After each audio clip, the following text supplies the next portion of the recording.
देख रहे हैं जी बिहार झारखंड, आपके साथ मैं हूं चारुल शर्मा।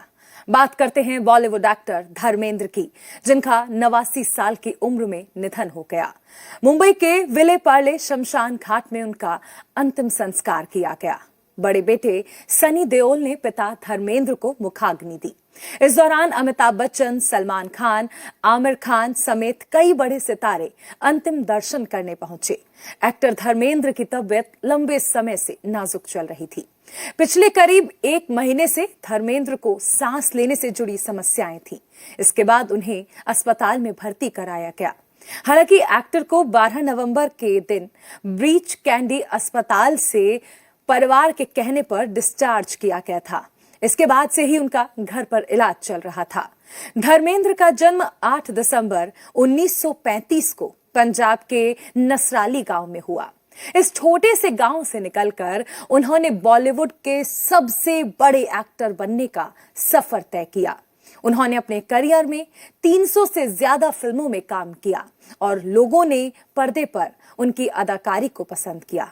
उन्होंने हिंदी के साथ साथ पंजाबी सिनेमा में भी अपनी एक्टिंग का जलवा बिखेरा। धर्मेंद्र एक ऐसे एक्टर थे जिन्होंने तकरीबन 65 साल तक बॉलीवुड पर राज किया। साल 1960 में उन्होंने दिल भी तेरा हम भी तेरे नाम की फिल्म से डेब्यू किया। उसके बाद उन्होंने कभी भी पीछे मुड़कर नहीं देखा और शोले, सीता और गीता, मेरा गांव मेरा देश, लोहा जैसी और भी बेहतरीन फिल्मों के जरिए लोगों को खूब एंटरटेन किया।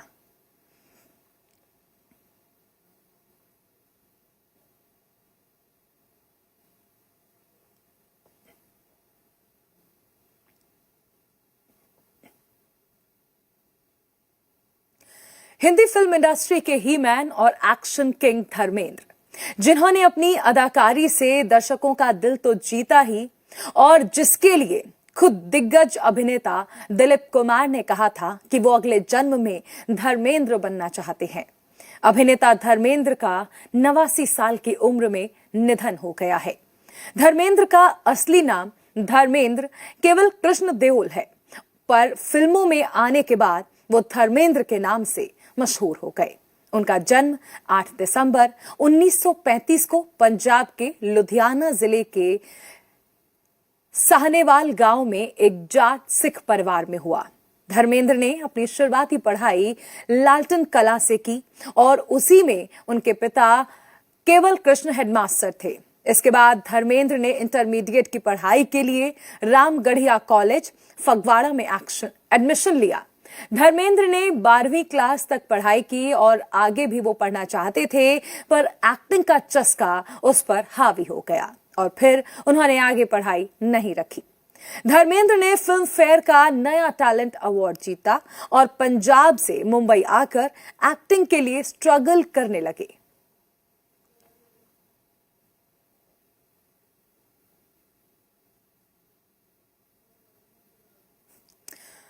तो देखिए, ये आपको सफर बताया, लेकिन फिलहाल अगर हम उनके पिछले कुछ दिनों की बात करें तो धर्मेंद्र लंबे समय से बीमार चल रहे थे, वेंटिलेटर सपोर्ट पर थे। जिसके बाद आखिर में जब वो अस्पताल में एडमिट थे तो परिवार की ओर से ये तय किया गया कि धर्मेंद्र का घर पर रहकर ही इलाज कराया जाएगा। जिसके बाद अपने घर पर ही वो ट्रीटमेंट ले रहे थे, लेकिन अचानक से ये खबर आई कि धर्मेंद्र हमारे बीच नहीं रहे। ये वही हैं जिनके लिए दिलीप कुमार ने भी कहा था कि वो अगले जन्म में धर्मेंद्र बनना चाहते हैं। इनके निधन के बाद बॉलीवुड में शोक की लहर देखने को मिली।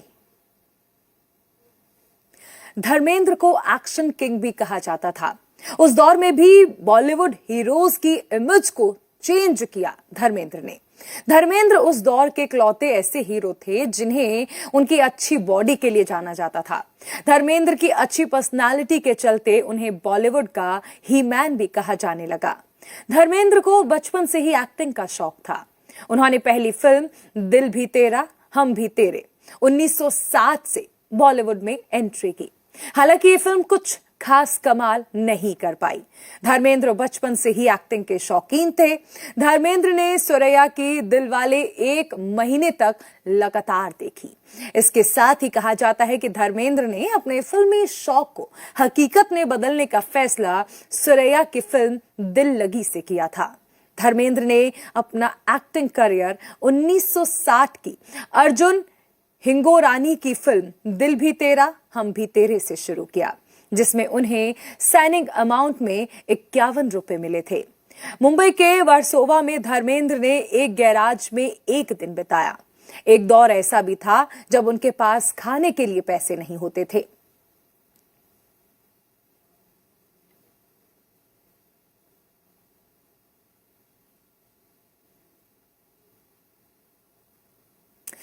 एक समय ऐसा था जब अपनी फिल्म के प्रीमियर पर धर्मेंद्र को किसी ने नहीं पहचाना था और वो ट्रेन लेकर वापस घर चले गए। एक वक्त ये था, लेकिन बाद में वो दौर भी आया जिसमें वो पूरे देश में मशहूर हो गए थे। 1965 का साल धर्मेंद्र के लिए बेहद शानदार था। इस साल धर्मेंद्र की 6 फिल्में आईं, जिनमें एक खास फिल्म थी हकीकत। इसके बाद उनकी फिल्म रिलीज हुई फूल और पत्थर।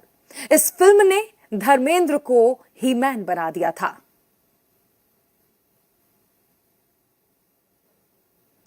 तो वहीं 70 के दशक में राजेश खन्ना के आने के बाद बॉलीवुड कई सितारे फीके पड़ गए, लेकिन धर्मेंद्र अकेले ऐसे स्टार थे जिनका रुतबा कम नहीं हुआ। इस बीच धर्मेंद्र और ट्रेजेडी क्वीन मीना कुमारी के अफेयर की खूब चर्चाएं रहीं। कहा जाता है मीना कुमारी और कमाल अमरोही के बीच धर्मेंद्र के कारण दरार आ गई थी और दोनों को तलाक भी हो गया था। मीना कुमारी ने धर्मेंद्र के करियर को ऊंचाई तक पहुंचाने में पूरा साथ दिया। उन्होंने शराब पीना शुरू कर दिया था, लेकिन वो ही मैन थे, फिर भी संभले और फिर एक नई शुरुआत की।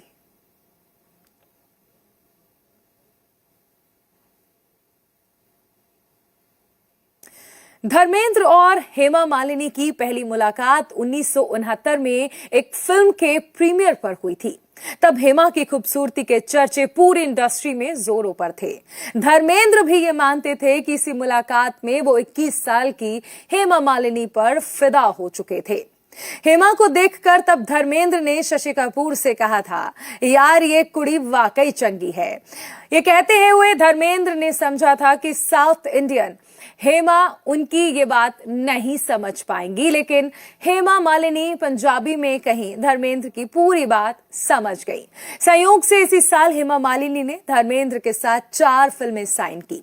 1971 में नया जमाना और राजा रानी के बाद 1972 में आई सीता और गीता के साथ धर्मेंद्र और हेमा की जोड़ी सुपरहिट साबित हुई। डायरेक्टर रमेश सिप्पी ने सीता और गीता की कहानी हेमा मालिनी को नजर में रख कर लिखी थी। फिल्म हीरोइन ओरिएंटेड थी, लेकिन धर्मेंद्र ने सिर्फ हेमा मालिनी की वजह से हीरो की भूमिका कबूल कर ली थी। फिल्म में हेमा मालिनी के दूसरे दीवाने संजीव कुमार भी थे, लेकिन हेमा मालिनी ने धर्मेंद्र को चुना। सीता और गीता के सेट पर धर्मेंद्र शॉट के बाद हेमा के साथ होने का कोई ना कोई बहाना ढूंढ ही लेते, तो संजीव कुमार भी कम नहीं थे। उन्होंने तो हेमा को प्रपोज करने का मन बना लिया था।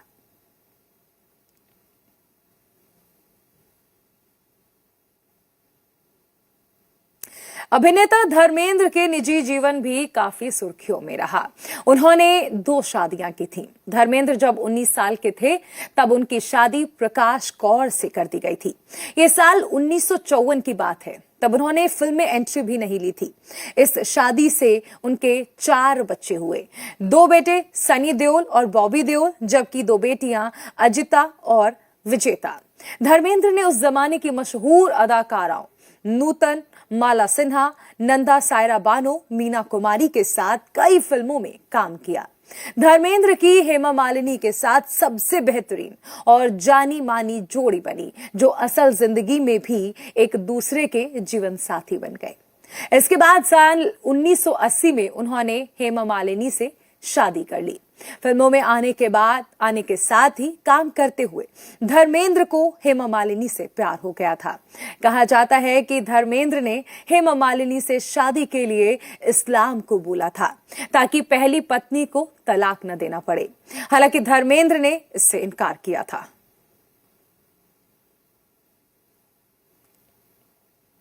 धर्मेंद्र फिल्मों के अलावा राजनीति और टीवी के शो में भी हाथ आजमा चुके थे। धर्मेंद्र 2004 से 2009 तक भारतीय जनता पार्टी की तरफ से बीकानेर के सांसद रहे। धर्मेंद्र बीकानेर से जीतकर संसद पहुंच गए, लेकिन कुछ ही दिनों में अपने निर्वाचन क्षेत्र को भूल गए। उस दौरान बीकानेर में हर जगह ये पोस्टर आम हो गया, जिस पर लिखा होता था, हमारा सांसद गुमशुदा है।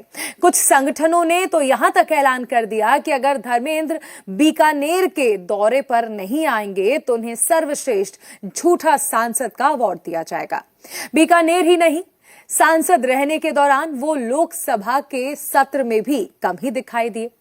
मैं उल्लू का पट्टा नहीं जो दोबारा चुनाव लड़ूंगा, ये कहते हुए धर्मेंद्र ने खुद को राजनीति से अलग कर लिया था। सांसद रहते ही वो फिल्मों में दोबारा सक्रिय हो चुके थे। धर्मेंद्र को साल 2012 में भारत सरकार की तरफ से पद्म भूषण से सम्मानित किया गया। धर्मेंद्र के लिए अभिनेता दिलीप कुमार ने एक अवार्ड फंक्शन में ये कहा था कि वो धरती के सबसे ज्यादा हैंडसम इंसान हैं। भगवान ने बड़ी फुर्सत से इन्हें बनाया है। ये बात सुनकर धर्मेंद्र भावुक हो गए थे।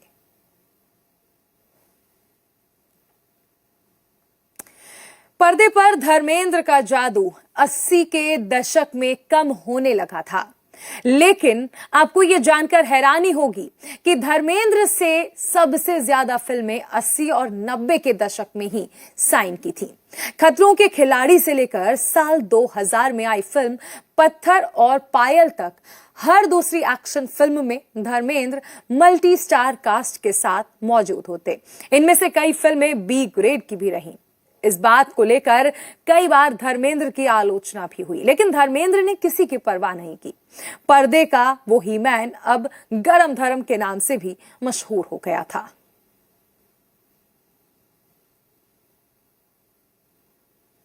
नब्बे के दशक के आखिरी वर्षों तक धर्मेंद्र मेन स्ट्रीम फिल्मों से अलग हो चुके थे, लेकिन धर्मेंद्र को 1997 में फिल्म फेयर के लाइफ टाइम अचीवमेंट अवार्ड से नवाजा गया। अवार्ड देते दिलीप कुमार ने कहा था, मुझे हमेशा यह अफसोस रहेगा कि खुदा ने मुझे धर्मेंद्र जैसा हैंडसम क्यों नहीं बनाया। धर्मेंद्र ने अपने छोटे बेटे बॉबी देओल को भी 1995 में फिल्म बरसात के साथ लॉन्च कर दिया था, लेकिन बेटियों को फिल्मों में लाने को लेकर उनका नजरिया तंग रहा। पहली पत्नी से 2 बेटियां विजेता और अजीता को तो शायद ही कोई जानता है, लेकिन ईशा देओल अपनी मां हेमा की तरह फिल्मों में काम करना चाहती थी। शुरू में धर्मेंद्र इसके खिलाफ थे, लेकिन हेमा से मशवरे के बाद उन्होंने हां कर दी।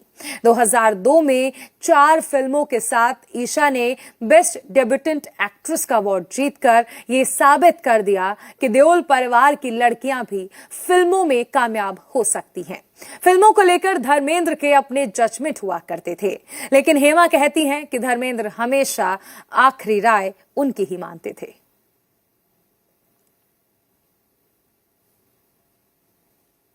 इस हीरो ने न केवल रुपहले पर्दे पर अपना एक्शन दिखाया, बल्कि रोमांटिक किरदार हो या फिर कॉमेडी, हर किरदार में खुद को ढाल लिया। भारतीय सिनेमा का जब भी जिक्र होता है तो धर्मेंद्र का नाम सबसे पहले आता है। फिल्म अनुपमा का नौजवान लेखक अशोक हो या शोले का वीरू, और वहीं फिल्म यमला पगला दीवाना में धर्म सिंह बनकर 75 साल की उम्र में भी धर्मेंद्र ने दर्शकों को खूब हंसाया। उनके जोश में जरा भी कमी नजर नहीं आई, और आज जब 89 साल की उम्र के इस पड़ाव पर वो इस दुनिया को छोड़कर चले गए हैं, उन्होंने जिंदादिली नहीं छोड़ी।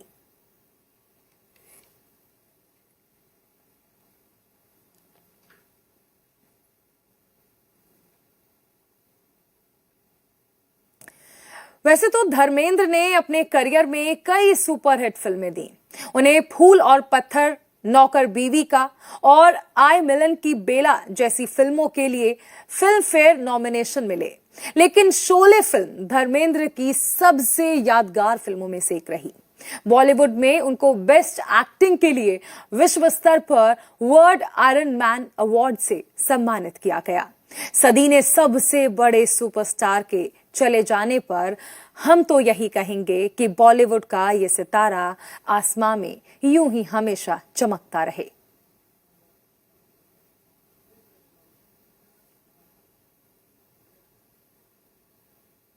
और अभी रुकेंगे एक छोटे से ब्रेक के लिए। आप बने रहिए जी बिहार झारखंड के साथ।